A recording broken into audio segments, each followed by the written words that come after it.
faz um tempo, mais um ano e pouco depois, teve um período assim que eu me indignei. Daí eu comecei a pensar, estou quase 2 anos na igreja e eu não consegui nem ler a Bíblia toda. Eu me indignei, vou ler essa Bíblia agora. E fui umas 4 vezes no Novo Testamento num mês. Daí eu pensei, agora eu vou ler no Antigo Testamento. Daí eu vi um plano lá que eu ia ler 10 por dia e ia dar em 3 meses. Daí eu fiz a pauleira, consegui terminar, me senti todo espiritual, né? Daí comecei até a pregar legalismo para os outros. E depois disso, mas não tem a ver isso com o assunto, tá? Mas o foco que eu quero falar para vocês. Quando eu falo isso, até dá um entendimento, ou dá a impressão que eu sou espiritual porque eu fiz isso. Mas na verdade, tudo isso que eu falei foi por legalismo que eu fiz. Porque assim, eu quis fazer algo que eu não tinha feito para Deus. Então, na verdade, eu senti que eu necessitava de retribuir algo que Deus tinha feito por mim. E a gente sabe que tu nunca vai retribuir a altura do que Deus fez pra gente. Porque é pela graça, é um dom, não tem que retribuir nada, nem precisa disso. Então o que aconteceu? Eu fiz sim isso, mas foi quase que uma obrigação. Todo dia eu acordava, eu tinha que ler 10 versículos. Daí chegou na última semana, eu apavorado, tinha mais de 65 para ler, e eu tinha 6 dias só para ler. Daí eu não li no sexto, no quinto, no quarto, daí chegou no outro dia, eu tinha 50 e poucos para ler. Daí assim, todo mundo lá em casa tinha TV, e eu lendo versículos na Bíblia apavorado. E eu fiz isso. Até quando eu lia no ônibus, às vezes eu ficava indo na ida e na volta lendo versículo. Mas não era porque eu era espiritual, era porque tinha uma lei sobre mim que eu mesmo coloquei. Eu estava tentando, digamos, cumprir essa lei que eu coloquei em cima de mim. Mas é bem ao contrário disso que eu quero trazer a palavra para vocês. Que na verdade, a gente não precisa dar nada para Deus. E Deus, Ele não quer que a gente dê nada dele, Ele não precisa disso.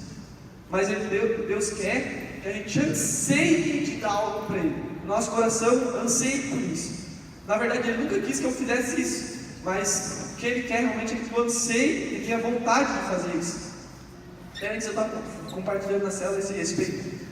Que muito mais vale, por exemplo, eu estou ansiando de fazer uma leitura bíblica. Daí Deus fala comigo, eu vou ler um versículo, um capítulo por dia.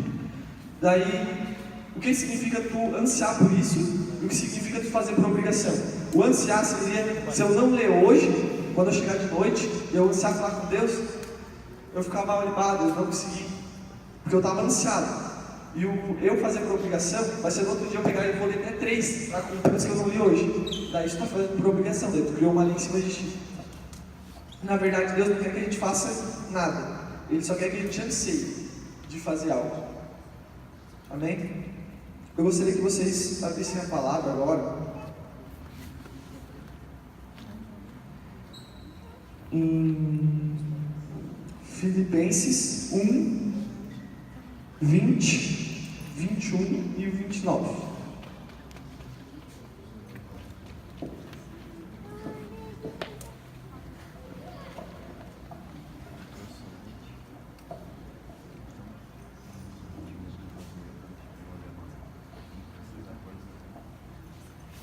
Esqueci, tem que abrir também.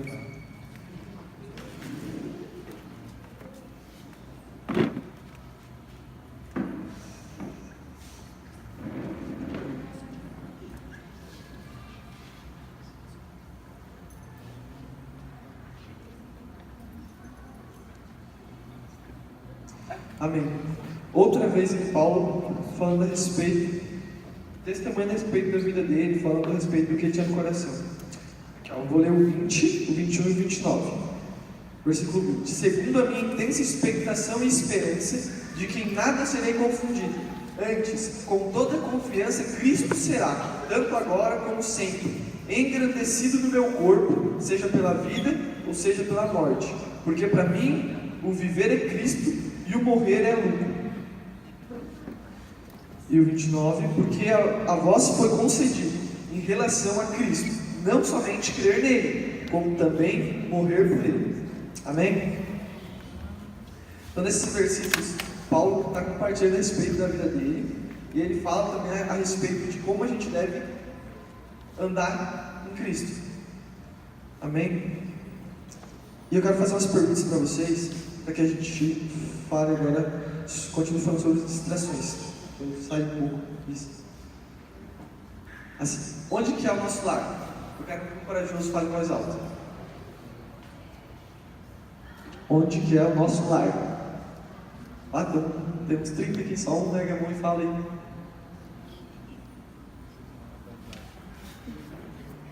Não é para falar o endereço de casa, é para falar o... Vocês entenderam, né? Bem espiritual. Ali, ó, Leonardo falou, no céu. Amém? Isso aí. Todos nós sabemos disso, a gente está aqui só de passagem, porque a Bíblia fala que a gente foi eleito nele antes da fundação do mundo. Se vocês notarem, a Bíblia fala nós fomos eleitos nele. Realmente, nele. Um pedaço dele está em nós. Nós somos parte dele. A Bíblia fala que a gente vai passar por um momento de tempo por aqui e vai voltar para a nossa casa, onde realmente a gente deve ficar, onde a gente tem o nosso propósito, que a gente foi criado para ser e para estar ali. Só que eu quero que realmente causar algo no coração de vocês, que vocês realmente saiam daqui com uma pulga atrás da orelha. Vocês comecem a pensar a respeito. Amém? Se o céu é o nosso lar, em Colossenses 3, fala que realmente a gente necessita andar em Cristo. Assim como Ele ressuscitou, ressuscitar e andar nas coisas do alto. Amém? Uma pessoa que não conhece a Cristo, qual que é o objetivo dela nessa terra? Uma pessoa, realmente tem pessoas que não creem, que ainda não creem, vamos supor assim. Qual que é o objetivo dela aqui? Alguém fala o objetivo que uma pessoa não cristã tem aqui na terra. Poder, perfeito. A Bíblia fala a respeito disso, poder, honra e glória, que o homem busca. Então, traduzindo para uma linguagem de hoje, o homem busca dinheiro, popularidade, poder, prazer, honra. O homem busca todas essas coisas, mesmo porque ele não tem uma consciência do céu e da eternidade. Para aqueles que não creem em Deus, só resta a vida nessa terra. Portanto, é algo natural que lutem por valores terrenos. Então, é algo natural e é algo normal. Vocês concordam comigo? Se uma pessoa não crê em Deus e ela vive na terra, então é natural. E se a gente for perceber, é até algo coerente que ela busca coisas nessa terra, não é verdade? Ela só crê aqui que ela vai morrer, então é até coerente que ela busque algo nessa terra.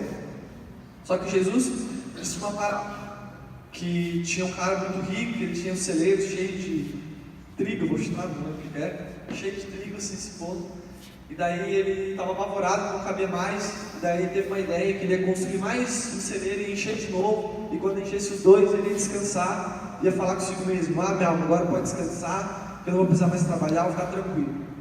E Jesus fala: louco, tolo, hoje mesmo eu virei buscar a tua alma. E tudo isso que tu tem que deixar para quem? Essa é uma pergunta que ele faz para algo que é celestial. Amém? Para alguém que é terreno, que é natural, que não conhece a palavra, é algo até coerente ele buscar essas coisas que eu acabei de citar aqui. Só que no nosso caso, é algo que se torna incoerente com aquilo que a gente crê, não é verdade? E eu quero trazer para vocês hoje que a gente necessita, a gente anseia, tem realmente ter no nosso coração uma fé de acordo com andar de acordo com aquilo que a gente crê. Que a gente não crê que a gente é filho, que a gente é espiritual, que a gente não é dessa terra, que a gente é parte de Deus e vai voltar para Deus. Então, naturalmente, a gente tem que buscar as coisas do alto onde Cristo está sentado, como Paulo descreve. Isso é algo natural, não precisa de revelação para a gente entender isso. É simples. Se a gente nasceu de novo, a gente vive uma vida que não é para essa terra. Amém? Então, nós devemos mudar a nossa perspectiva em relação à terra e entrar na perspectiva de Deus, fazer a vontade dele, pois esse é o antídoto para se conter o materialismo, para se conter as distrações Ou seja, não podemos nos apegar nas coisas que são passageiras. Vou ser sincero com vocês, eu já ouvi isso muitas vezes mesmo. Só que eu não quero só falar para vocês novamente isso, porque eu sei que todo mundo já ouviu isso. Mas eu quero que vocês realmente estejam gravados no coração de vocês, que gerem uma inconformação com isso, entendeu? Que vocês realmente sejam inconformados. Nem existe essa palavra, eu acho, inconformação. Mas que vocês se tornem inconformados com isso que eu estou falando, amém? Eu vou ler, eu quero que vocês abrissem Mateus 13.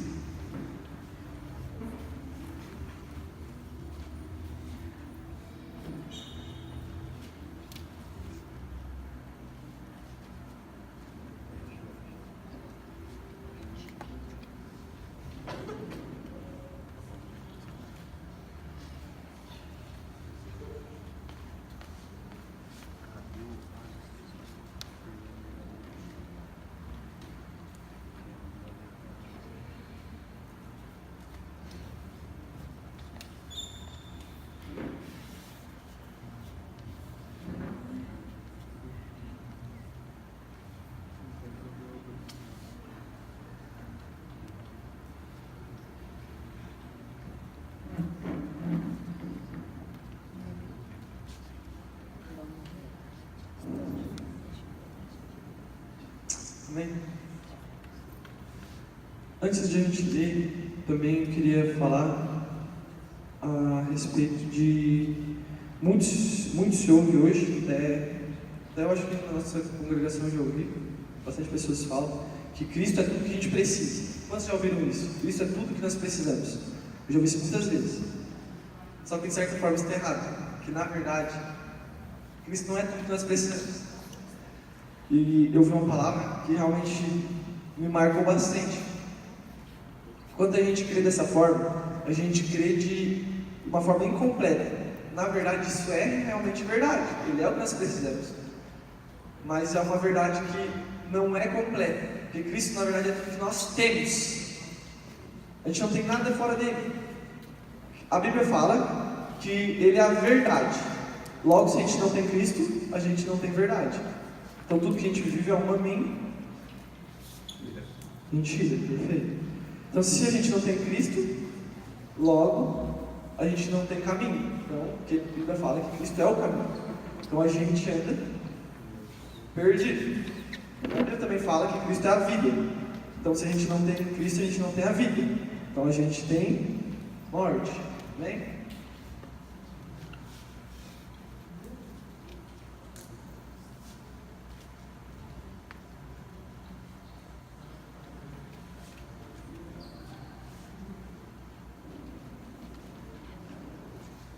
Eu queria que todos vocês agora fechassem os olhos. Feche os olhos. Calma o seu coração nesse momento, que eu vou falar algo.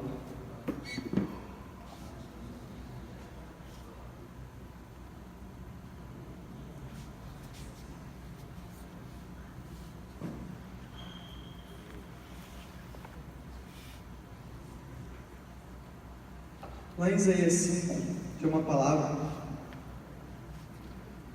Não, Isaías 6 fala assim: no ano da morte do rei Uzias, viu o Senhor assentado no alto do trono, e as bordas do seu manto enchiam o templo.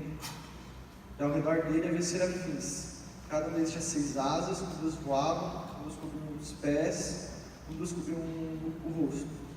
E eles clamavam o tempo todo uns aos outros, dizendo: Santo, Santo, Santo é o Senhor Deus dos exércitos. O céu está cheio da sua glória. E lá em Apocalipse, a Bíblia, João, escreve a revelação também, que ele viu os 4 seres viventes que clamavam uns aos outros, dizendo: Santo, Santo é o Senhor Deus Todo-Poderoso, Criador dos céus e da terra. E ali também fala que eles tinham olhos por trás, por detrás, por dentro e por fora, e eles clamavam o tempo todo essas palavras.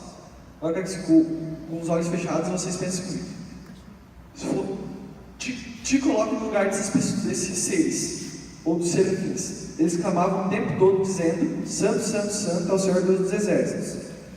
Agora imagina, eu quero que você imagine se você estivesse no lugar deles e ficasse um dia clamando sem parar isso. Imagine, um dia inteiro. Ficava falando: Santo, Santo, Santo, é o Senhor Deus dos exércitos, o céu e a terra estão cheios de sua glória. Um dia inteiro repetindo isso. Pode abrir os olhos, de verdade mesmo. Vou falar por mim. Se eu ficasse 24 horas, eu poderia ter ficado. Porque, de verdade, assim, eu acho que eu tenho um pouco de justiça própria falar que eu aumento bastante. Mas eu ia estar assim, ó, já santo, santo, já se arrastando, morrendo.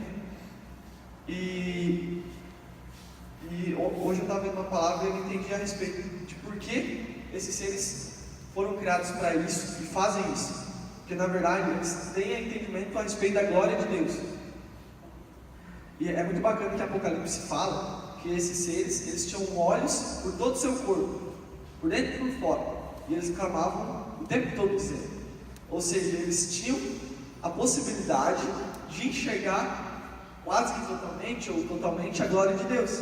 E isso era o combustível que faz, na verdade, né? Porque eles vão ficar ali para todo sempre, faz, na verdade, eles clamarem o tempo todo dizendo essas palavras.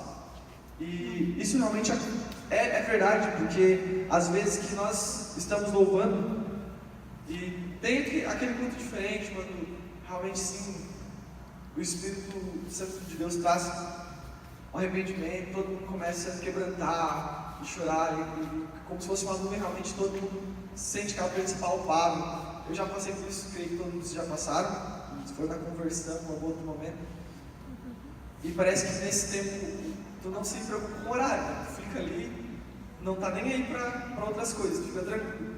Mas tem dias que tu está mais desanimado, e daí tu ora e não está bom o suficiente, tu fica ali, não consegue orar, daí tu vai passando o horário, e daí tu fica consciente do que está acontecendo, ou seja, porque tu não está vendo a glória de Deus. E essa é uma diferença muito importante. Em Abacuque fala que tem uma profecia, né, que no futuro a terra se encheria do conhecimento da glória de Deus. Só que olha que tremendo isso. Ali não fala que a terra vai se encher da glória, porque na verdade a glória já está aqui. Não tem como ela se encher da glória, porque a glória já foi derramada. Só que ele deixa claro que ela vai se encher do conhecimento da glória de Deus. E à medida que tu conhece, tu experimenta. Porque não tem como tu ter algo, sentir algo, se tu não conhece isso. Então, primeiro Deus vai te dar sabedoria para te entender algo que tu já tem. Porque, isso é muito importante a gente saber. Porque quando tem um ministrante aqui, tem um louvor, e tu vê, tem um irmão lá que está todo apaixonado ali, orando, quebrantado. Muitas vezes tem outros que estão ali bem perdidos ainda, balançando a cabeça olhando dos lados. Na verdade, muitas vezes é porque eles não têm esse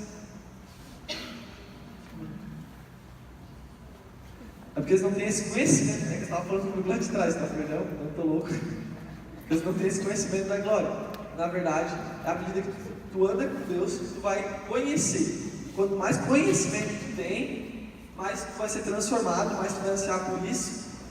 Porque na verdade, toda a eternidade a Bíblia fala que a gente vai conhecer a Cristo. Lembra que tem uma passagem que fala que a vida eterna é essa? Que creio em Deus, seu único Filho, Jesus Cristo. Que conheçam a Deus, seu Filho. Conheçam. Amém.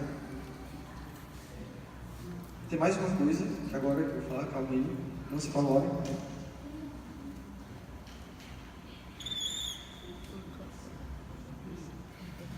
Pode abrir a Bíblia em Isaías 5. Isaías 5.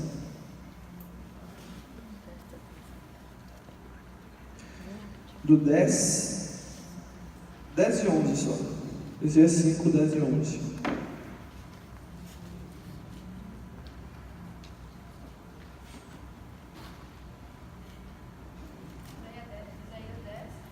Isaías capítulo 5, versículo 10 e 11.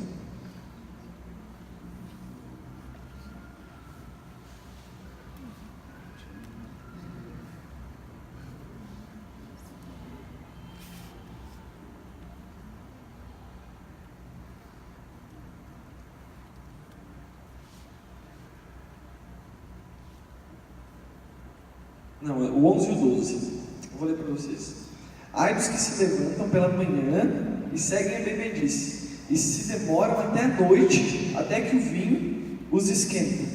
Harpas e alaúdes e tamboris e pífanos e vinho há nos seus banquetes, e não olham para a obra do Senhor, nem consideram as obras de suas mãos. Eu não tinha entendido nada desse versículo e me achava muito espiritual, porque eu achava nem bebo, né? Na verdade, eu nunca gostei de beber, né? Eu acho horrível de verdade boa. Daí, antes eu me achava muito espiritual, né? Eu nunca vou ficar bêbado, daí não serve pra mim. Só que esse dia eu estava vendo uma palavra e eu entendi o que esse versículo está falando. E é a respeito do princípio da palavra que eu disse para vocês, que é a respeito das distrações e do nosso tempo para com Deus. Porque na verdade, você lembra que Jesus fala a respeito da embriaguez do mundo? Ele não está falando de forma literal de bebidas, ele está falando de distrações também.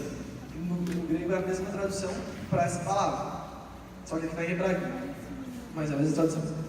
Está falando de distrações. Olha, eu vou ler de novo, agora vocês vão entender melhor aqui.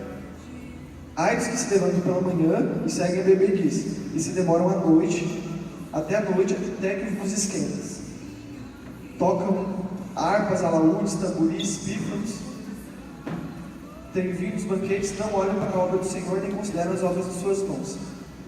Aqui está falando, se tu trazer para ti, está falando de algo de tu passar o teu dia inteiro com as coisas desse mundo e realmente perder o foco, não parar para olhar para as coisas que são eternas, perder a noção da eternidade, perder esse vício do teu coração de começar a pensar nas coisas que são eternas, porque tu perde teu dia com coisas naturais.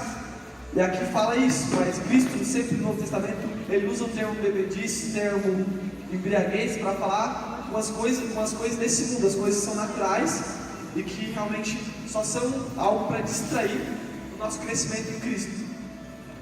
Porque na verdade a gente sabe o nosso objetivo. A gente nasceu para, a gente sabe falar, lá em Gênesis.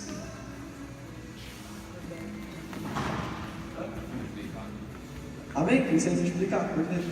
Só que a Bíblia fala que a gente é a imagem e semelhança. Então, é simples. A gente vai multiplicar o próprio Deus. Que a gente é o próprio, não escandalize, mas na verdade a gente é o próprio Deus. Mas assim, o que eu quero que vocês entendam é que na verdade o nosso propósito é passar a cultura dos céus, a cultura que a gente recebe através da palavra de Deus na nossa vida, no nosso cotidiano. Só que o problema é que o mundo já cria circunstâncias para que a gente esqueça o que a gente foi capacitado para fazer. E a gente acaba perdendo nosso tempo. Isso é algo muito sério, porque a palavra mesmo diz que a gente não pode perder o tempo, porque a Bíblia fala que a gente tem que buscar Deus quando se pode achar. Claro que a gente já tem, isso é muito bom, só que o problema é que muitas pessoas não têm ainda, e a gente não consegue ter isso no nosso coração, ter isso nítido em nós, porque a gente perde nosso tempo com distrações do mundo. E muitas vezes são distrações até coisas boas, até às vezes coisas que são boas para nós, coisas que realmente muitas vezes até a gente orou para receber, se tornam essas distrações da nossa vida. E realmente tiram aquilo que Deus ansiava de ter conosco e a gente não tem com Ele. Imagina o tempo que a gente dá, por exemplo, para a nossa escola, para o nosso trabalho, para os nossos relacionamentos entre marido e mulher, entre pais, irmãos, filhos em casa. E compara isso no relacionamento com o tempo que dá para o Espírito Santo cuidar da tua vida. É quase significante tu pensar nisso. Claro, não estou querendo que vocês fiquem condenados nem tão pouco isso. Mas eu quero realmente só que vocês comecem a pensar a esse respeito. Porque na verdade nós fomos criados para algo. E muitas vezes a gente não faz isso porque as coisas do mundo estão nos cegando, estão realmente sendo usadas para nós como distrações. Eu assisti um filme que todo mundo deve ter assistido. E no filme ele fala um pouco sobre isso. tinha, no filme, né? Tinha umas... Deixa eu pensar como é que isso não é herege. Deixa eu falar pra vocês. Fala. Assim, ó, no filme tinha uma senhora que ela era cega. Daí ela entra lá, cega, ela tinha uma doença que ela esquecia as coisas. Daí ela entra numa sala, daí o filho dela está lá sentado. Daí ele está bem indignado com as coisas acontecendo na vida dele lá, só que ele não crê em Deus. Daí ela fala pra ele assim, que no filme ele fala que Satanás, eu quero falar pra vocês assim, as coisas do mundo, é como se a gente estivesse num quarto, com a porta aberta, e a gente pode trazer quantas pessoas a gente quiser, porque é como se fosse a salvação, a gente está ali dentro, na porta, onde que a Bíblia fala que é uma porta estreita, a gente está ali, a gente conhece a Cristo, a gente está ali, a gente é salvo, e a gente pode trazer quantas pessoas a gente quiser, e o Espírito ainda ele anseia que a gente faça isso. Ele fala conosco, ele trabalha conosco, ele coloca isso no nosso coração, coloca anseio, coloca angústia no nosso coração para essas pessoas. Mas é como se, vou usar o termo diabo, como se o diabo realmente colocasse na nossa vida, entrasse onde a gente está, ele colocasse um sofá bonito ali, uma cama confortável, uma televisão de plasma, colocasse o jogo que nós temos de futebol, colocasse um videogame, e a gente se acomoda, a gente começa a ficar cômodo naquela situação.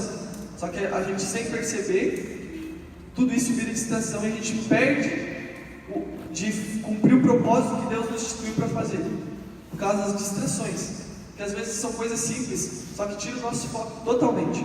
Até eu queria dar um exemplo para vocês. Tinha um pastor, ele viajava muito, né? Quinta, sexta, sábado e domingo ele pregava. Ele voltava sempre na segunda-feira e ficava até quarta em casa, 6 da quinta de novo. Só que toda vez que ele chegava em casa, ele tinha 2 filhos pequenos, um filho de 10 anos, eu estou meio que parafraseando, tá? Porque eu não lembro bem, mas tinha um filho de 10 anos e uma menininha de 4 anos. Daí toda vez que ele chegava em casa, os dois estavam na porta, porque ele morava tipo uns 15 minutos da rodoviária.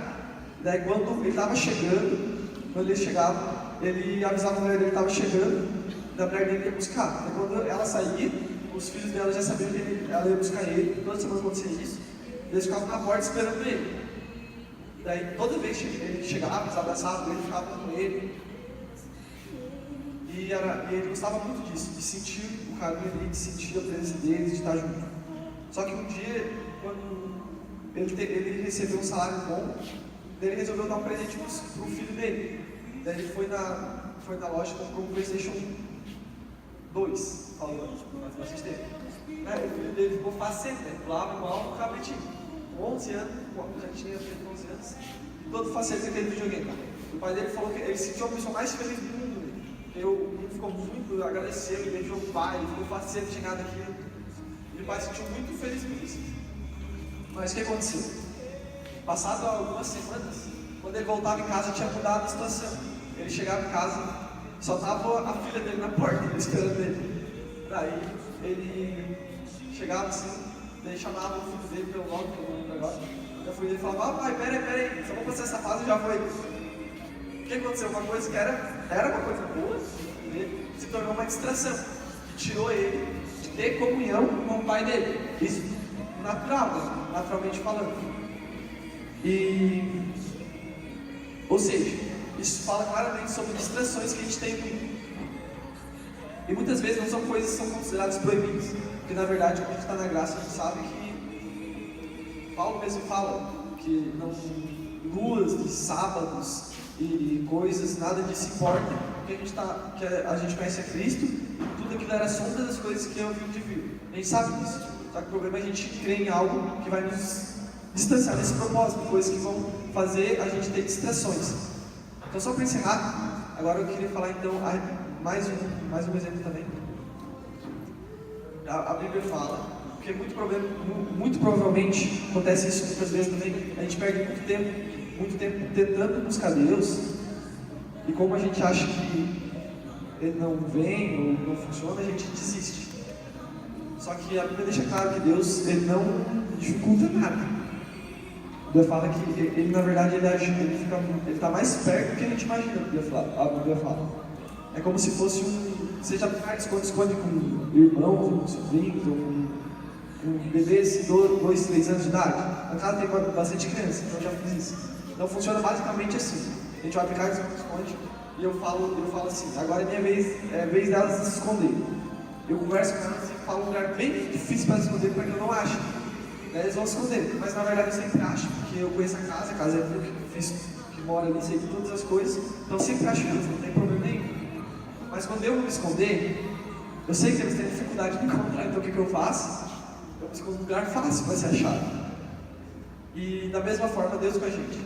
Não importa o que a gente faça, o que aconteça, a gente pode fugir, pode tentar qualquer jeito. E a Bíblia deixa claro lá em Salmos, que a gente for mais fundo do abismo, Deus está lá, mais alto Deus está, mais norte que a gente for, a mão de Deus vai estar sobre nós, ela deixa claro isso. Não existe como a gente fugir, porque na verdade Deus criou tudo, né? A gente sabe todas as coisas, então não tem como a gente fugir. Mas ao contrário também é verdadeiro. Deus, Ele anseia que nós tenhamos esse anseio de buscar Ele. Mas Ele não fica distante de nós. Ele não dificulta isso. Na verdade, Ele só quer que a gente tenha esse passo de entender a quantidade de amor, a quantidade que Ele tem por nós, que a gente realmente se quebrante na presença dEle e anseie também buscá-lo.